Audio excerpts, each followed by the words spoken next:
거룩하신 하나님, 주의 자비를 오늘도 구합니다. 영광스러우신 하나님을, 하나님의 부르심을 받고 하나님을 섬기는 자로, 하나님의 백성으로 부르심을 받아 하나님 앞에 살게 하시니 감사합니다.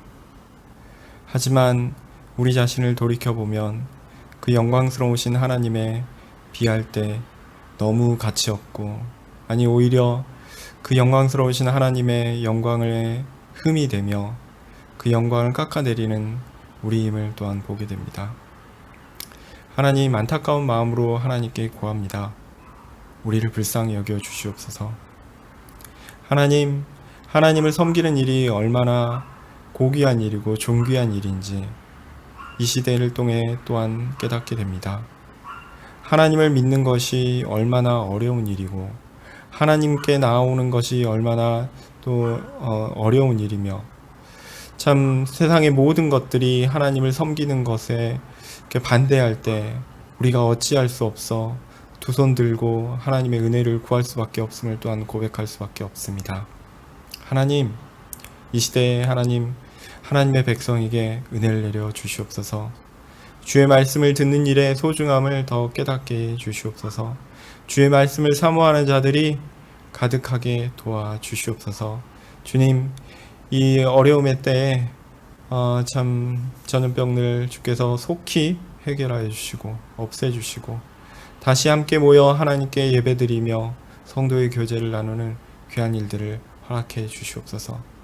주여, 주의 백성들을 주께서 불쌍히 여기사 하나님 그들 가운데 다 찾아가셔서 위로하여 주시고 힘 주시고 주의 능력을 더하여 주시옵소서. 주의 은혜를 구합니다. 예수님 이름으로 기도합니다. 아멘. 네, 오늘 말씀은 고린도전서 7장 8절에서 24절입니다. 고린도전서 7장 8절에서 24절입니다.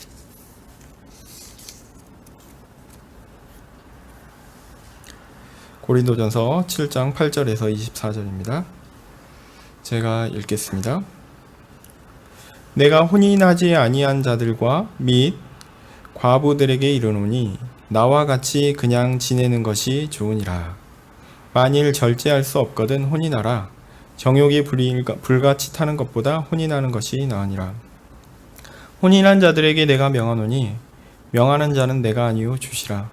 여자는 남편에게 갈리지 말고 만일 갈릴지라도 그냥 지내든지 다시 그 남편과 화합하든지 하라. 남편도 아내를 버리지 말라.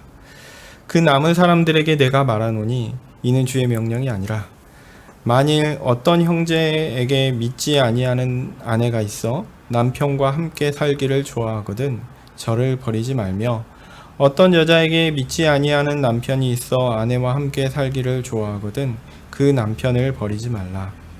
믿지 아니하는 남편이 아내로 인하여 거룩하게 되고 믿지 아니하는 아내가 남편으로 인하여 거룩하게 되나니 그렇지 아니하면 너희 자녀도 깨끗이 못하니라. 그러나 이제 거룩하니라. 혹 믿지 아니하는 자가 갈리거든 갈리게 하라. 형제나 자매나 이런 일에 구속받을 것이 없느니라. 그러나 하나님은 화평 중에서 너희를 부르셨느니라. 아내된 자여, 내가 남편을 구원하는지 어찌 알 수 있으며 남편된 자여, 내가 내 아내를 구원하는지 어찌 알 수 있으리요. 오직 주께서 각 사람에게 나누어 주신 대로 하나님이 각 사람을 부르신 그대로 행하라. 내가 모든 교회에서 이와 같이 명하노라. 할례자로 부르심을 받은 자가 있느냐? 무할례자가 되지 말며, 무할례자로 부르심을 받은 자가 있느냐? 할례를 받지 말라. 할례 받는 것도 아무것도 아니요 할례 받지 아니하는 것도 아무것도 아니로되 오직 하나님의 계명을 지킬 따름이니라. 각 사람이 부르심을 받은 그 부르심 그대로 지내라. 내가 종으로 있을 때 부르심을 받았느냐? 염려하지 말라. 그러나 자유할 수 있거든 차라리 사용하라. 주 안에서 부르심을 받은 자는 종이라도 주께 속한 자유자요, 또 이와 같이 자유자로 있을 때에 부르심을 받은 자는 그리스도의 종이니라. 너희는 값으로 사신 것이니 사람들의 종이 되지 말라. 형제들아, 각각 부르심을 받은 그대로 하나님과 함께 거하라. 아멘. 우리는 고린도전서를 지금 읽고 있습니다. 앞서 6장 후반부에서는 어떤 내용이었냐면 욕구가 있습니다. 그 욕구를 만족시켜야 한다라는 사람들이 있었어요. 욕구가 있으니 반드시 만족시켜야 된다. 그렇게 이야기하는 사람들은 방종으로 나아가는 경우가 많았습니다. 그리고 7장에서는 욕구가 있는데 그 욕구는 억제하는 것이 더 낫다라고 얘기하는 금욕주의 사람들이 있었습니다. 바울이 그들에 대하여 이야기하는 교훈에 대해서 살펴보았습니다. 욕구가 만족될 필요가 있지만 그것은 하나님께서 정하신 방식대로 이루어져야 한다라고 말씀드렸습니다. 그리고 욕구를 억제하는 것이 꼭 더 좋은 것은 아니다. 금욕주의를 생각하는 사람들이 그렇거든요. 내게 어떤 욕구가 있을 때 그 욕구를 제어하는 것이 욕구를 만족시키는 것보다 더 좋은 것이다. 이렇게 생각하는데 꼭 그렇지 않다라는 겁니다. 억제할 필요가 있을 때가 있지만 그것도 하나님께서 정하신 원리에 따라 이루어져야 한다라는 것들을 기본적으로 이야기하고 있습니다. 그리고 모든 사람은 하나님께서 정하신 방식으로 욕구를 만족시키거나 아니면 그 틀 안에서 욕구를 절제함으로 살아가야 한다라고 이야기합니다. 주목할 것은 욕구를 절제하는 것이 경건한 모습으로 보일 때가 많다는 사실입니다. 그래서 옛날에 경건한 사람들은 다 수도원 갔죠. 우리나라에서도 그 불교 같은 데 가잖아요. 가면은 뭐합니까? 머리를 다 깎고 그 다음에 그 고기를 먹지 않고 뭐 그런 식으로 자신의 그 욕구를 절제하는 지금 그런 일을 합니다. 그런 모습이 그 자신의 욕구를 만족시키는 것보다 더 경건한 것처럼 보인다라는 거죠. 실제로 우리가 그렇게 생각할 때가 많습니다. 뭐 저는 해본 적이 없지만 금식기도 40일을 하신 분들이 뭐 명함 파고 다닌다고 그런 얘기도 들었습니다. 예. 그런데 이제 그런 것 자체가 어떤 욕구를 억제하거나 뭐 그런 것들이 사람이 자신의 힘으로 무엇을 행한다고 하는 것과 관계되는 것이죠. 결국 여러분이 어떤 것을 여러분의 힘으로 했다고 해서 그것이 여러분의 구원을 위한 공로가 됩니까? 결코 되지 않습니다. 그런 것과 상관이 없거든요. 성화에 있어서도 그렇습니다. 하나님께서 어떤 사람에게 허락하신 것만큼 그에게 이루어지는 거고 그에게 행하여지는 것이지 내가 무엇을 행하여 내 안에 있는 어떤 것을 갈고 닦아서 사람들이 볼 때 와 뛰어나다라고 생각할 만한 결과물을 만들어냈다라고 하면 또 그것이 하나님 앞에서 칭찬받을 만한 것이다 라고 생각한다면 그것은 교만입니다.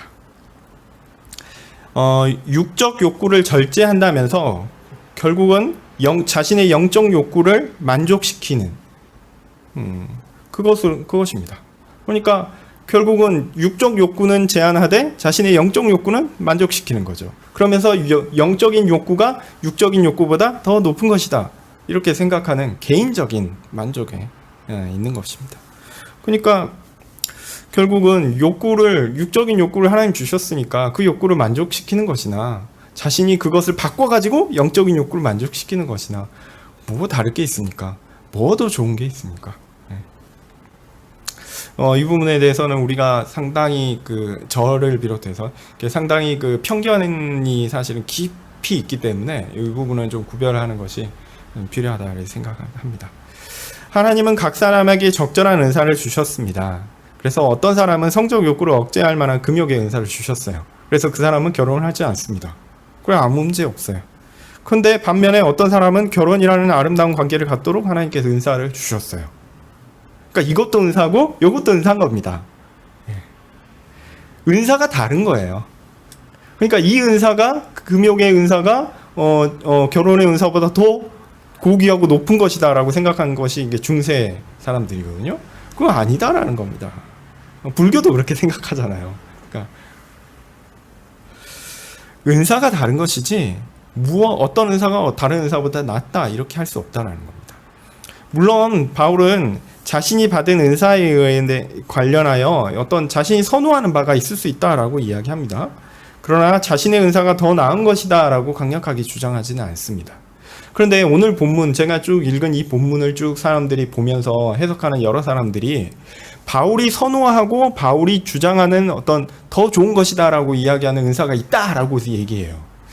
저는 그런 해석은 틀렸다라고 생각합니다. 기본적으로 은사는 다양한 것이고 그 은사가 어떤 사람은 뭐 이렇게 독신의 은사지만 어떤 사람은 결혼의 은사로 드러나는 것인데 이게 뭐가 더 좋은 것이냐, 어떻게 이야기할 수 있느냐라는 거죠. 바로 그 부분이 이제 8절을 해석하면서부터 우리가 사실은 해결을 해야 합니다. 8절 읽어보면요. 내가 혼인하지 아니한 자들과 및 과부들에게 이르노니, 그 다음 구절이 중요합니다. 나와 같이 그냥 지내는 것이 좋으니라. 이렇게 보면, 이렇게 이 문장을 그대로 읽으면요, 바울이 분명히 뭐가 낫다라는 거예요? 독신으로 있는 게 더 나은 거야 라고 이야기하는 것 같습니다. 근데요, 본문에는 비교급이 안 나옵니다. 본문엔 비교급이 안 나와요. 본문을 잘 읽어야 된다라고 저는 생각합니다. 어떻게 읽어야 되냐면, 만약 혼인하지 아니한 자들과 과부들이 나와 같이 지내고자 한다면 그것은 그들에게 좋은 것이다.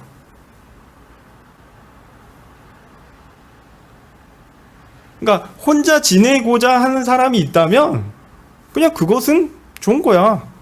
왜냐? 은사를 받았으니까 라는 겁니다.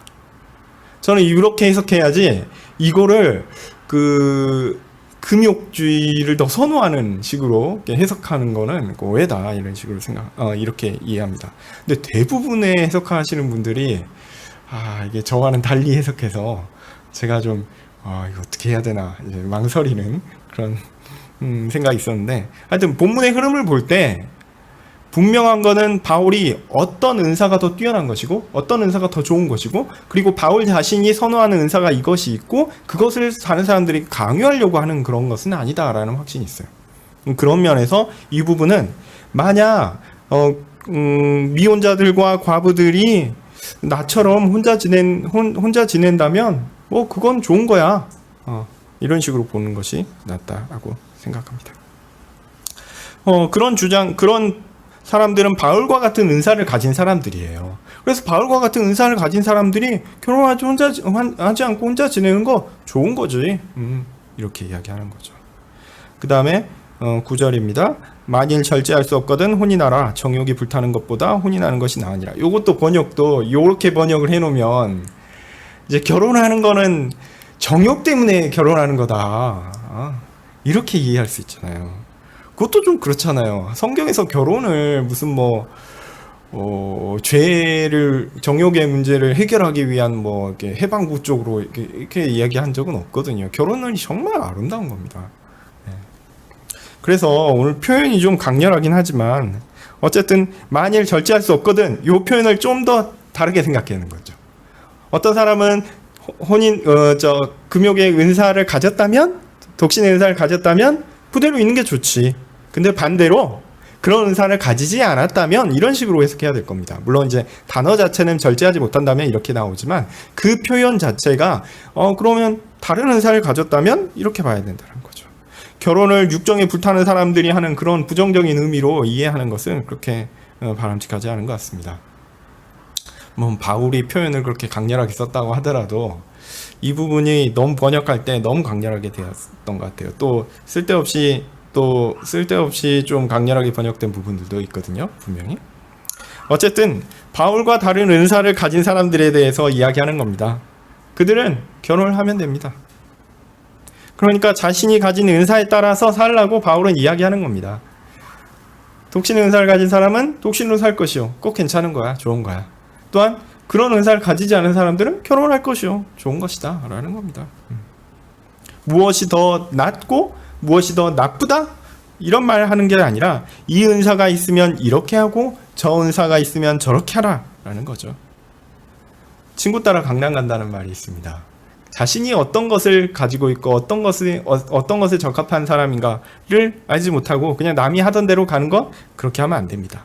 하나님께서 내게 허락하신 은사가 무엇인지 고민하고 내가 원하는 것이 무엇인지 진지하게 고민해야 합니다. 그리고 여러 증거를 가지고 자신의 은사를 판단해서 그렇게 행하면 됩니다. 그게 나쁜 게 아니에요. 결혼을 해도 나쁘지 않고 결혼을 안 해도 나쁘지 않은 그런 겁니다. 이게 결혼과 관련해서 쭉 얘기하니까 좀 그렇긴 한데, 하여튼 뭐 결혼과 관련해서 결혼을 해도 되고 안 해도 되고 상관없습니다. 각자의 은사에 따라 선택할 수 있는 것이죠. 이를 너무 성적인 욕구에 맞춰가지고 해석하는 것은 오히려 이 본문을 좀 오해하기 쉬운 오해하기 쉽게 이해하는 것이다 라고 생각됩니다. 그러니까 제가 앞서 이제 6장부터 쭉 7장을 보면서 이게 그 결혼 혹은 성욕 관련된 걸로 계속 그 음란과 관련된 죄 목록으로 이해해가지고 거기에 초점을 맞춰가지고 하는 것은 이 본문에 대한 그 바울의 의도를 오해하기 좋게 보는 것이라고 보거든요. 그래서 되도록이면 이것들을 좀 일반화 시켜가지고 제가 욕구, 그 다음 만족, 그 다음에 금욕 이런 식으로 설명드렸는데 이런 식으로 좀 이해하시면 좀 좋을 것 같아요. 예, 그리고 10절부터 12절까지 내용인데요. 이제 각 은사를 받은 사람들의 삶에 대하여 이제 바울이 권면을 합니다. 먼저는 결혼의 은사를 받은 사람들입니다. 그러면 결혼의 은사를 받은 사람들은 그 결혼의 은사를 받아서 어떻게 누려야 되는가? 일단은 나누어져서는 안 됩니다. 이게 주의 명령입니다. 결혼을 한 것은 사회 안에서 이루어진 하나의 약속이죠. 그 약속은 서로를 향한 신실함을 서약하는 것이 그 근간에 있습니다. 그러니까 서로가 너는 내 아내이고 너는 내 남편이다 라는 그 서약, 그 관계가 근간입니다. 그 약속이 근간입니다. 이 약속을 깨는 것이 옳지 않다라는 것은 과거나 현재나 우리 모두 인정하는 것이죠. 이게 그 사회적으로도 다 인정되는 그런 거다라는 겁니다. 그러니까 하나님께서 맺어주셨다는 더 깊은 종교적인 그런 근원적인 관점을 들이대지 않더라도 사회의 모든 사람들이 인정하는 용인할 만한 원리다라는 거죠. 그러니까 결혼을 했느냐 안 했느냐는 굉장한 차이입니다. 어떤 차이냐? 사회적으로 봤을 때는 재산 분할권이 있느냐 없느냐의 차이입니다. 네, 독일은 이혼 많이 하거든요. 이혼을 하면 남자는요, 이혼해서 자녀가 있을 경우에 그냥 자기는 진짜 몸만 빠져나옵니다. 그리고 나중에 양육비도 다 줘야 되고 굉장히 좀 이혼을 그러니까 결혼을 했다라는 것 자체가 굉장히 큰 책임을 묻는 그런 행위가 되는 거죠. 그래서 잘 깨지 못하게끔 되죠. 우리나라도 좀 그 부분에 대해서 엄격하게 할 필요가 있습니다. 결혼이 얼마나 엄중한 것인가를 조금 더 엄중하게 할 필요가 있습니다. 어쨌든 나뉘어지는 것은 좋은 게 아닙니다. 그런 사회의 약속이 자주 어겨지고 가치가 낮아진다면 그런 사회는 혼란이 가득하게 되겠죠. 그런 사회와 가정에서 자라난 자녀들, 후손들은 어떻게 되겠습니까? 그렇게 혼란스러우면 그들의 정신이 건강하기 어렵습니다. 가정이 혼란스럽고 불안정한데 어떻게 그 가운데 자란 아이가 정상적으로 자랄 수 있겠습니까? 당연하죠. 그러니까 사회의 약속은 그 사회에 건전한 연속성에 큰 영향을 줍니다. 왜냐하면 사회는 우리만 있는 게 아니라 우리의 후손이 있어서 계속 연속되어야 하잖아요. 가정은 그런 의미에서 이 사회의 연속성에 큰 중요한 뿌리요 근간이 됩니다. 예. 그렇기 때문에 가정이 결혼이라는 것이 굉장히 중요하고 또한 엄중하게 다루어져야 되는 약속이다라는 겁니다. 그러므로 결혼을 단지 마음 맞는 두 사람의 법적인 결합 정도로 이해하는 것은 옳지 않습니다. 기본적으로 결혼으로 이루어지는 가정은 사회적인 의미에서요, 이게 종교적인 의미가 아니라 사회적인 의미에서 사회의 연속성에 기여를 해야 하는 책임이 있습니다. 그러니까 결혼을 하면 결혼이 의미하는 게 이 사회의 연속성에 기여하는 어떤 면에서 쉽게 얘기해서 자녀를 낳아야 된다는 것 얘기입니다. 사회는 결혼을 통한 가정에서 이러한 건전한 재생산이 이루어지도록 적극적으로 도와야 하는 책임이 있습니다. 하나님께서 타락한 사람들 가운데 아직은 그런 건전한 사회상을 남겨두셨습니다. 사회는 결코 개인의 이기적인 욕구를 만족시키기 위해 존재하지 않습니다. 개개인을 위해 존재하는 게 아니에요. 서로가 서로를 향한 의무가 존재하고 이 의무가 약속의 체계로 있고 그것들을 뒷받침하는 것이 바로 가정입니다. 이 가정을 통해서 사회가 계속적으로 연속적으로 존재할 수 있게 되는 것이죠. 그리고 그 가정의 근간은 남녀의 사랑을 기반으로 하는 서로를 향한 약속이 됩니다. 결혼의 의미에 대해서 달리 해석하는 경향들이 근래 많습니다. 그러나 그것은 옳지 못합니다. 각자 원하는 바 욕구가 있죠. 그 욕구를 누가 뭐라고 하겠습니까? 그러나 한 사회가 지속적으로 유지되고 건전하게 발전해 나가기 위해서는 그 역할을 할 수 있는, 그 근간이 될 수 있는 결혼의 구조는 한 남자와 한 여자의 결혼으로 구성된 가정이 되어야 합니다. 그렇지 않으면 어떻게 되겠습니까? 사회가 연속성이 없어지는 거예요. 이 사회가 이 시대만 살고 끝날 게 아니지 않습니까? 앞으로 어떻게 할 겁니까? 나이 먹으면 어떻게 할 거예요? 그 후대가 자라나서 이 사회를 지탱하고 있어야지 우리의 이후의 삶도 존재하는 것입니다. 그리고 사회가 그 부분들을 이해하고 그 부분들에 대해서 장려를 해야 됩니다. 그러한 결혼을 장려해야 합니다. 그런 한 남자와 한 여자로 구성된 가정, 그리고 그 안에서 건전한 자녀를 출산하고 사회의 일원으로 키워내게 하는 것을 도와줘야 합니다. 사회는 이러한 순순한적 결혼을 장려해야 합니다. 사회가 모두의 자유와 인권을 보장해야 하지만 그것이 사회를 파괴하는 방향으로, 사회의 연속성을 파괴하는 방향으로, 파괴하는 것을 장려하는 방향으로 나아가서는 안 됩니다.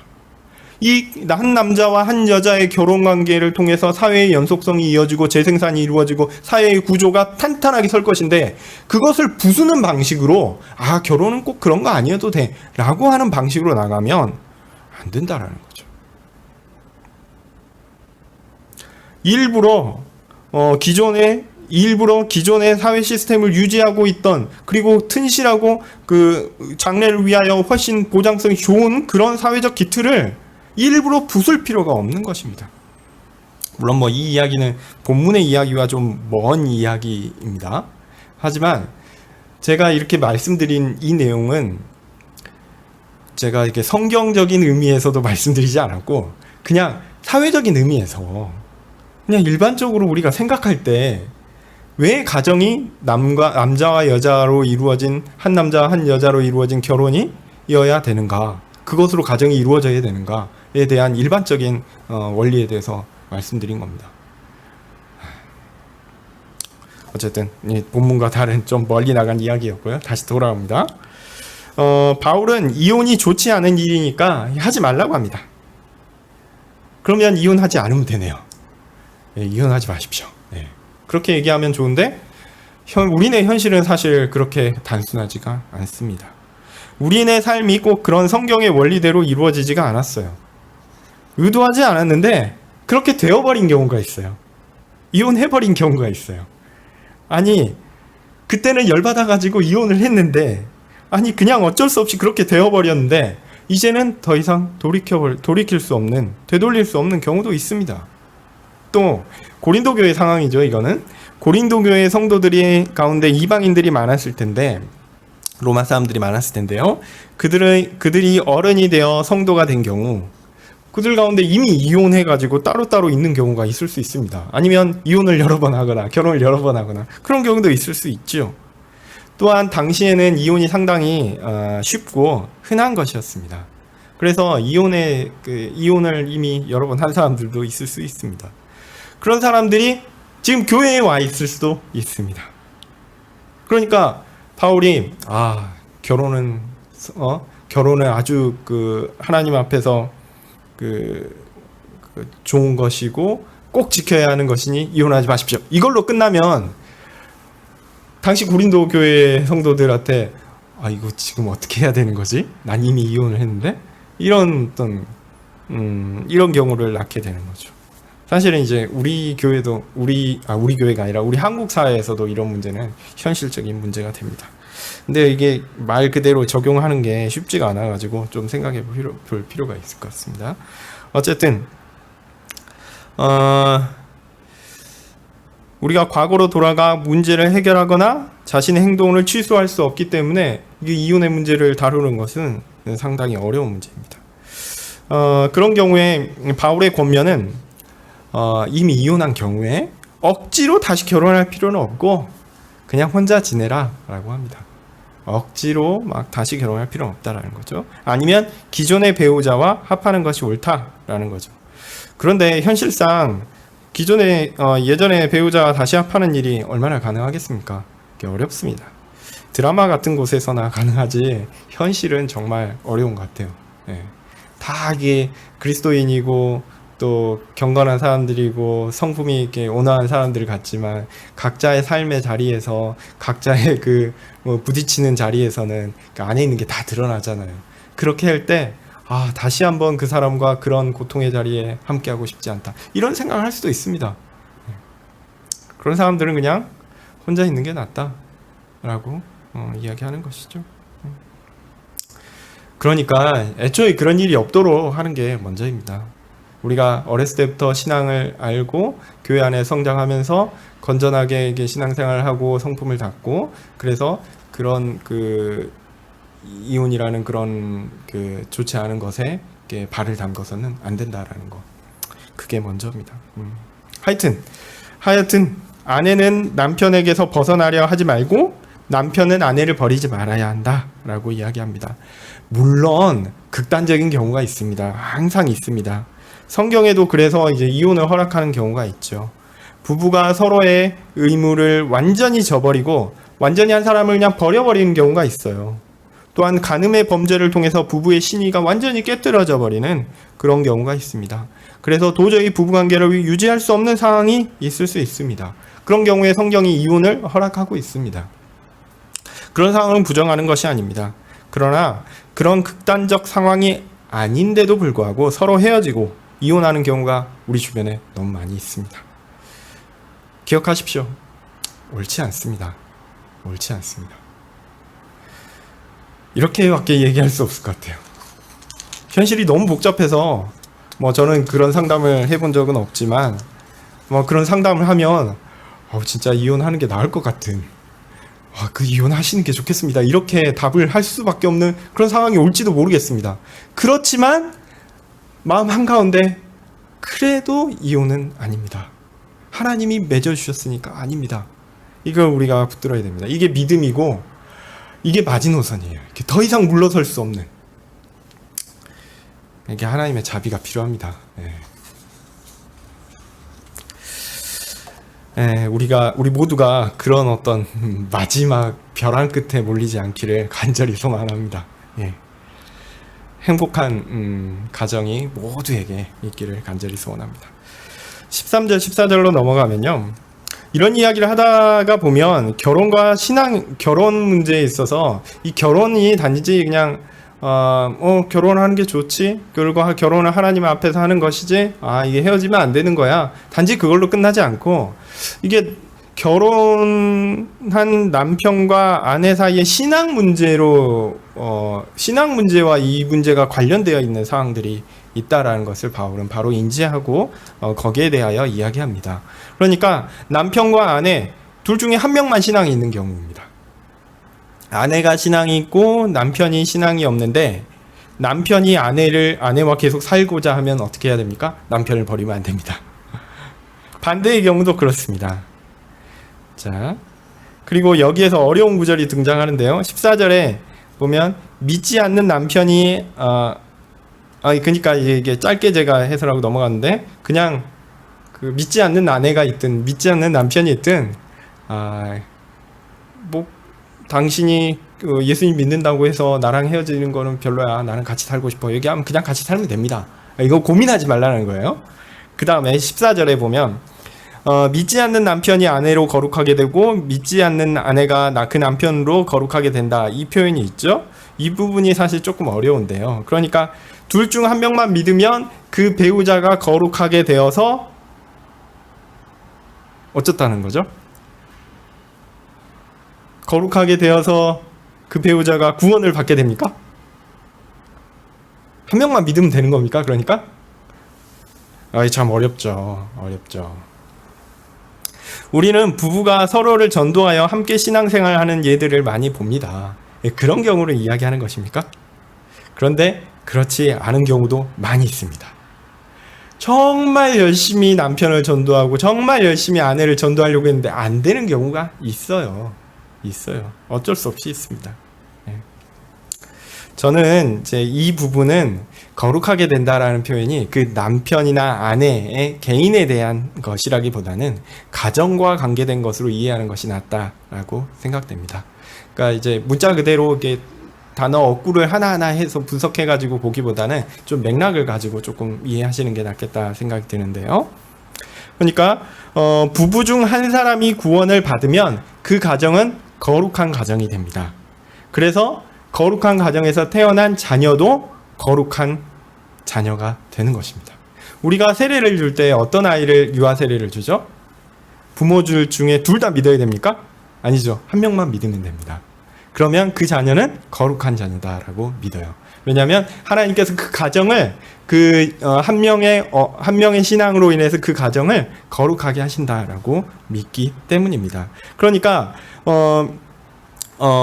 유아 세례의 근거 구절이 이게 되는 거죠. 그러니까 믿는 배우자로 인해서 믿지 않는 배우자가 거룩하게 된다라는 그런 개념이라기보다는 그들로 구성된 가정이 거룩하다라고 이해하는 것이 낫다라고 보여집니다.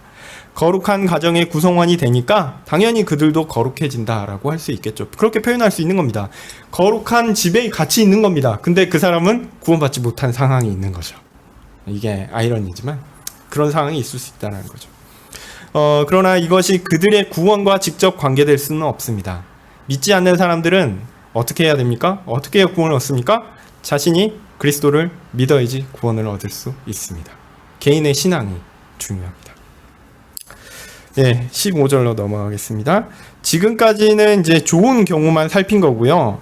15절에 보면 혹 믿지 아니하는 자가 갈리거든. 요거는 믿지 않는 그 배우자가 아니 어떻게 예수를 믿을 수 있어? 어떻게 교회를 나갈 수 있어? 그러면서 나는 그런 사람이랑 못 살아! 라는 경우가 있을 수 있다는 거죠. 앞의 경우는 그래도 당신이 예수 믿어도 나는 당신이랑 살 거야 이거지만 이 경우는 당신 예수랑 살 거면 나가! 이런 식이 되는 겁니다. 그러니까 지금까지 좋은 경우만 살핀 거고 만약 믿지 않는 배우자가 당신이 신앙을 가져서 도저히 같이 살 수 없겠다라는 경우가 있을 수 있다는 겁니다. 그 경우는 어떻게 하냐? 어쩔 수 없죠. 쫓겨나는 겁니다. 함께 있을 수 있다면 좋겠죠. 있으면 있어야겠지요. 그런데 그게 아니라 어쩔 수 없이 나뉘어지는 거라면 쫓겨나는 거라면 그것은 허용된다라는 겁니다. 왜냐하면 우리가 본질상 사람의 관계보다는 하나님과 관계가 더 본질에 가깝기 본질적인 것이기 때문입니다. 우리는 하나님과 더 긴밀하게 연관된 사람이기 때문입니다.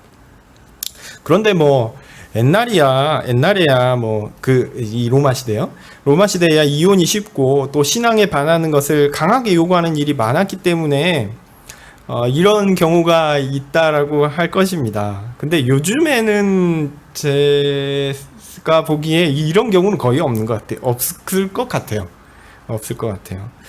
오히려 이게 조금 잘못된 신앙생활로 인해서 너무 교회 생활에 집중하느라고 가정을 소홀히 하고 교회 일에 너무 집중해서 갈등이 발생하는 일들이 우리의 현실 아닙니까? 그래서 아내가 집안일을 안 하고 가정을 안 돌보고 자녀를 안 돌보고 교회에서만 일하는 거예요. 그것 보고 나는 당신이랑 못 살겠다. 이런 경우는 있을 수 있겠죠. 그러면 그건 잘못이 누구에게 있습니까? 신앙이 없는 그 남편에게 있는 게 아니라 잘못된 신앙을 가진 아내에게 있는 겁니다. 실제로는. 그러니까 한국 교회의 상황을 가지고 교회의 일에 집중하더라 가정에 소홀히 하여 배우자의 불만을 키워서 나간 그런 상황을 오늘 본문에 적용시키면 절대 안 됩니다. 그건 아니에요. 하나님은요 가정에 충실하도록 명령하셨습니다. 그리고 교회 일도 자신이 맡은 바 일에 최선을 다해서 성실하게 감당해야 합니다. 그러니까 이것도 해야 하고 이것도 해야 합니다. 그런데요 이거를 하나님의 일은 더 소중하니까 교회 일을 하고 가정 일을 포기해버리면 이게 뭐하고 똑같냐면 고르반하고 똑같습니다. 고르반. 부모도 섬겨야 되고 하나님도 섬겨야 되는데 하나님을 섬기는 게 더 좋은 거고 더 나은 거니까 부모를 섬기는 것도 하나님께 가버릴래. 그러면서 부모를 섬기지 않는 게 고르반이잖아요. 하나님께 드림이 되었다라고 이야기하는 거잖아요. 이게 이런 현상입니다. 가정도 챙겨야 하고 그 다음에 교회 일도 챙겨야 되는데 교회가 더 소중한 것이고 영적인 것이고 귀한 것이라고 얘기하면서 가정 일을 그냥 가정에 쏟아야 할 시간과 노력과 경제적인 것들을 다 교회에 쏟아버리면 요거는 전형적인 고르반 현상하고 똑같은 겁니다. 절대 그렇게 해서는 안 됩니다.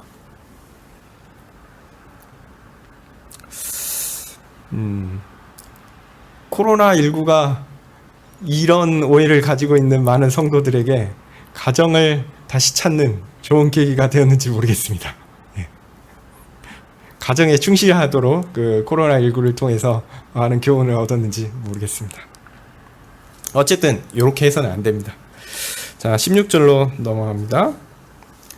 16절 읽어볼까요? 아내 된 자여 내가 남편을 구원하는지 어찌할 수 있으며 남편 된 자여 내가 내 아내를 구원하는지 어찌할 수 있으리요. 자, 바른 신앙을 가진 사람들은 가정에서 최선을 다해 자신의 역할을 해야 합니다. 다 해야 합니다. 하나님께서 그런 사람을 보시고 불쌍히 여기사 그토록 간절히 원하는 배우자의 구원을 이루어 주실 줄 누가 알겠습니까?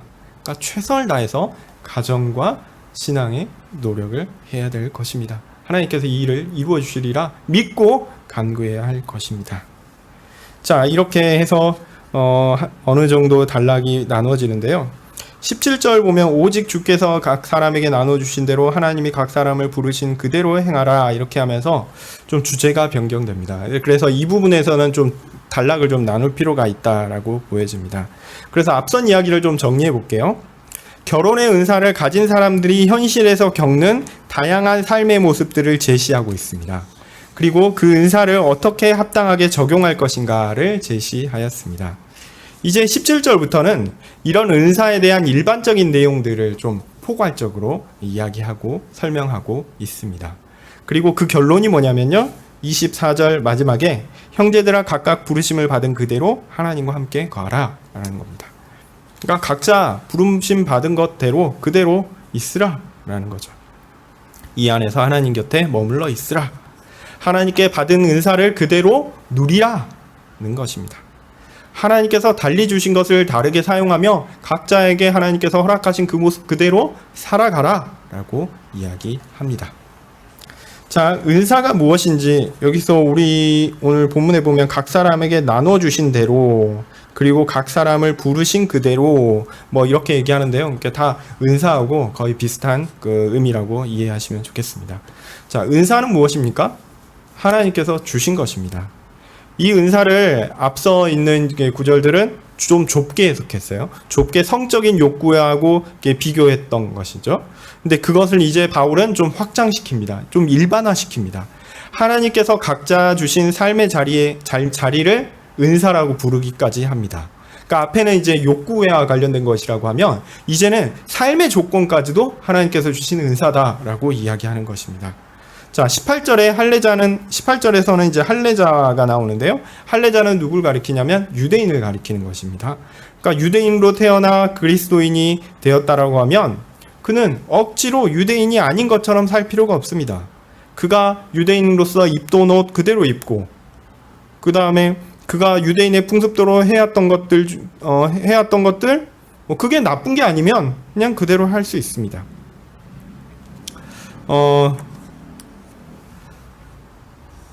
그렇기 때문에 이제 그런 또 유대인의 풍습대로 해왔기 때문에 이제 받아들이기 힘든 것들이 있어요. 당시에 이제 제사 문화라든지 뭐 그런 문화들 가운데 그러니까 고기를 먹는다든지 여러 가지 이게 유대인들로서 받아들이기 어려운 관습들 있죠.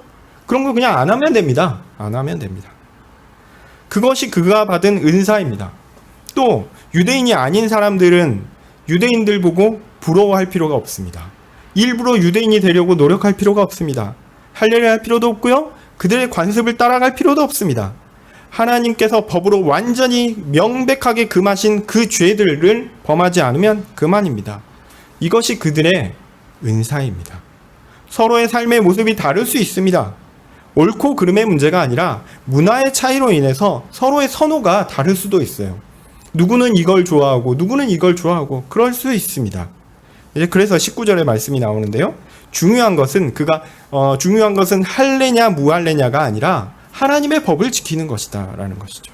그러니까 그리스도인이라고 하더라도 각자의 생각이 다르고 또한 자신이 자라온 배경에 따라서 자신이 받아들일 수 있을 만한 그런 것들도 수용의 폭도 다르다라는 겁니다. 그래서 관습에 따라 어떤 것들은 따를 수 있고 어떤 것들은 따르기 어려울 수도 있습니다. 베드로가 처음에는 이제 그 사도행전에서 보시면 이제 고넬료를 만나러 가기 전에 이렇게 하늘에서 내려온 것들, 그래서 그것들은 이제 더러운 것이라고 한 번도 그런 것들을 먹어본 적 없다라고 이야기하잖아요. 근데 그 후에 돼지고기 잘 먹었을까요? 저는 그렇게 생각하지 않습니다. 먹을 때마다 이게 좀 껄끄러움이 있었을 거라고 생각합니다. 그게 사람이에요. 원래 그런 겁니다. 자신이 있었던 그 문화적인 풍토, 그것들을 벗어나는 게 쉽지 않습니다. 하여튼 그렇다고 해서 그게 죄인가? 그거 죄가 아니다라는 거죠. 그럴 수 있다라는 겁니다.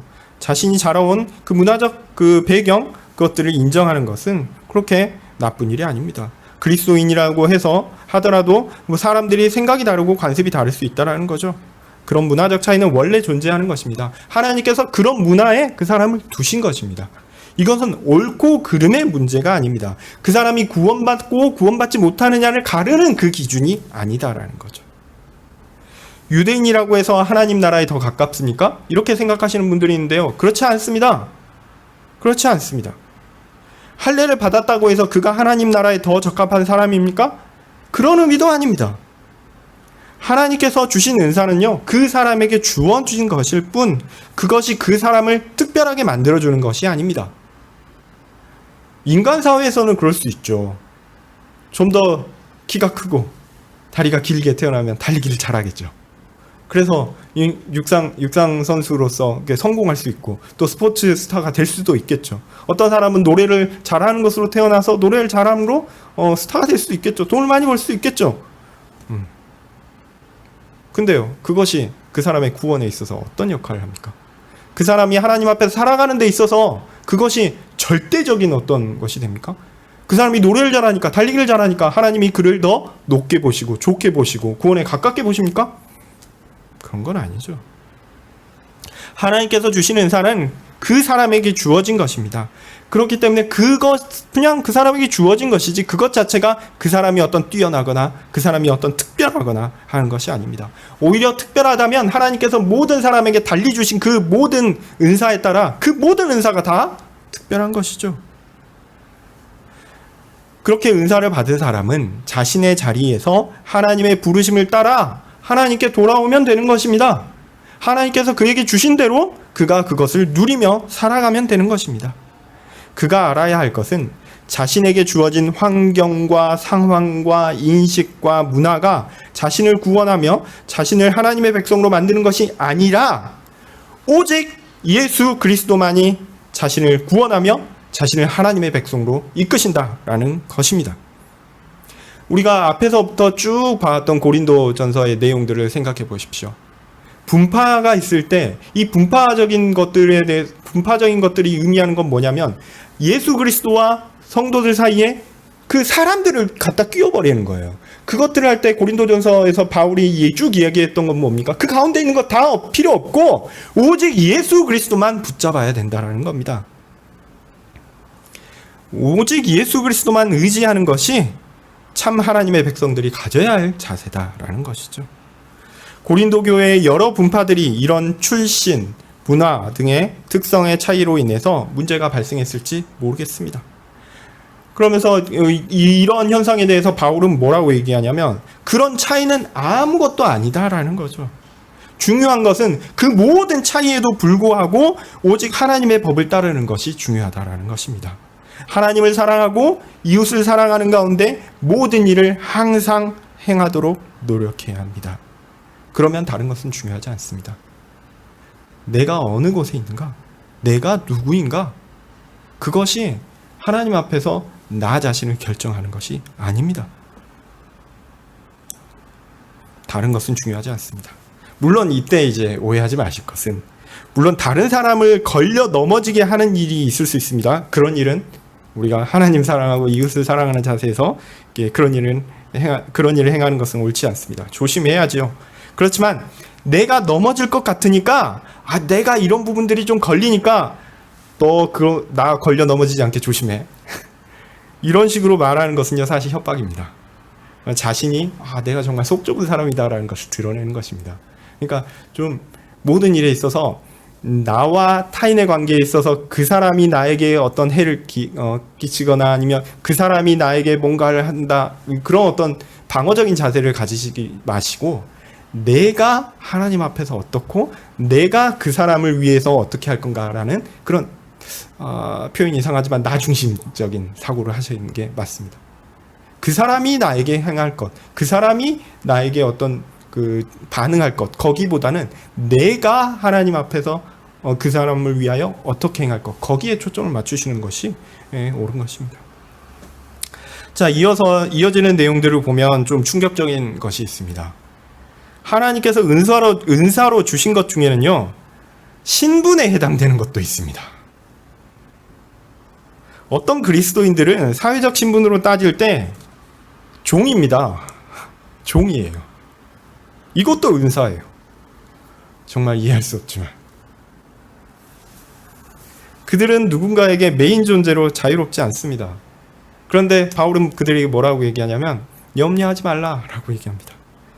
현실의 삶은, 실제 살아가는 삶은 메인 것이나 그 본질에 있어서는 그리스도로 인해서 이미 자유된 사람이니까 너무 걱정하지 말라는 거죠. 그는 그리스도에게 속한 자유인입니다.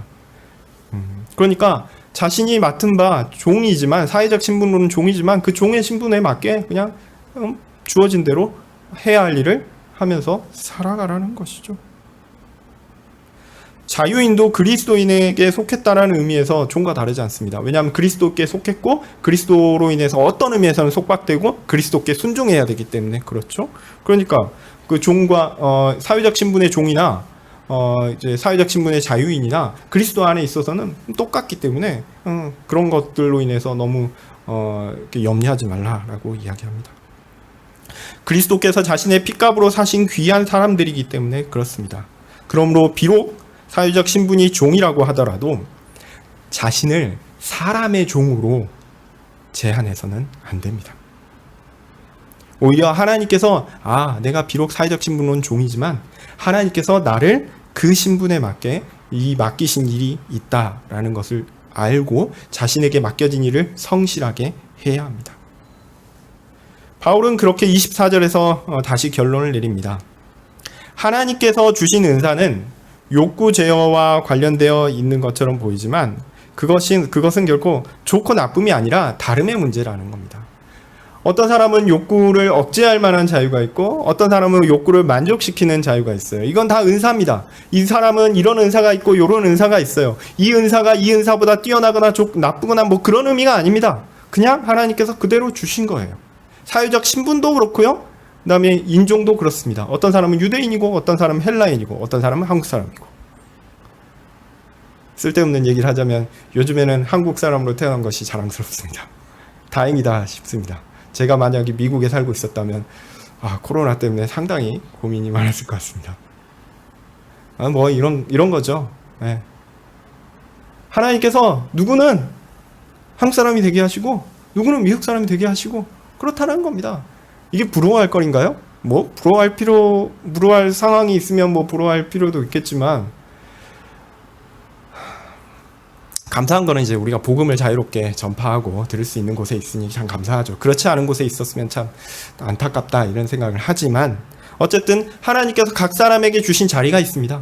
이게 하나님의 은사예요. 그 상황 가운데 하나님의 다양한 은사가 우리에게 주어진 것임을 발견하고 그에 합당하게 살 것을 바울은 가르치는 것입니다. 하나님께서 우리에게 주신 것들을 인정하고 하나님께서 우리에게 맡기신 것들을 받아들이고 성실하게 그것에 임해야 한다는 겁니다. 내가 이만큼 가졌으니 너보다 낫고 내가 가진 은사가 너보다 뛰어나고 혹은 부족하고 그것 때문에 열등감을 가질 필요도 없고요. 그것 때문에 우월감을 가질 필요도 없습니다. 비교할 필요도 없습니다. 이 모든 것들은 누구와 관계되기 때문입니까? 하나님과 관계되는 것이기 때문에 그렇습니다. 하나님께서 우리에게 허락하신 것대로 그것이 우리에게 가장 좋은 것임을 믿고 하루하루를 사랑하시는 모든 성도님들이 되시기를 간절히 소원합니다. 기도하겠습니다. 하나님, 이 어려운 시기에 하나님이 우리에게 주신 것이 무엇인가 다시 한번 돌이켜 생각해 보게 됩니다. 하나님이 우리 민족과 또한 이 시대에 코로나19라는 하나님이 정하신 은사를 주셨습니다. 그 자리를 주셨습니다. 이 상황 가운데 우리가 하나님 앞에서 어떠한 모습으로 있어야 할까요? 하나님 우리에게 지혜를 주십시오. 하나님 우리에게 용기를 주십시오. 하나님께서 하나님의 나라를 어떻게 이끄시고 또한 하나님께서 우리에게 어떤 은혜로 함께하여 주실 것인가를 기대할 수 있도록 주여 우리와 함께하여 주시옵소서. 한국교회가 이러한 시대적 어려움 가운데 좋은 해법들을 성도들과 또한 모든 사람들에게 제시할 수 있는 그런 일들을 그런 지혜를 허락하여 주시기를 간절히 소원합니다. 우리 성도님들 다 지켜주십시오.